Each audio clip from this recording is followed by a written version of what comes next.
Президент Садыр Жапаров бүгін 2 январда Кумтөр алтын кеніне барып, Кумтөр Gold Company жабық акционердик коомунун ишмердүүлүгү менен таанышты.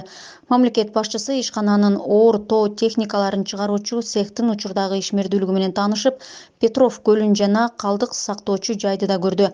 Мындан тышкары Садыр Жапаров борбордук карьерди карап чыкты. Анын түбүндө мурда айтылгандай болуп көрбөгөндөй көлөмдө суу топтолгон делген. Президент жеке өзү карьердин түбү кургак экенине ынанды.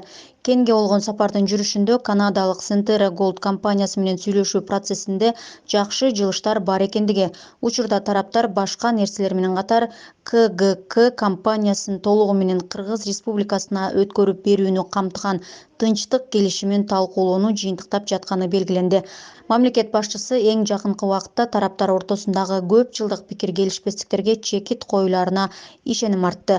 Кумтөр өлкөнүн тарыхынын жаңы барагы жана жаңы муун үчүн өнүгүүнүн үлгүсү болот. Өткөн жыл биздин адистер мындай ири жана татаал ишкананы натыйжалуу башкарып, жогорку өндүрүштүк көрсөткүчтөргө жетише аларын көрсөттү деп белгиледи президент Садыр Жапаров.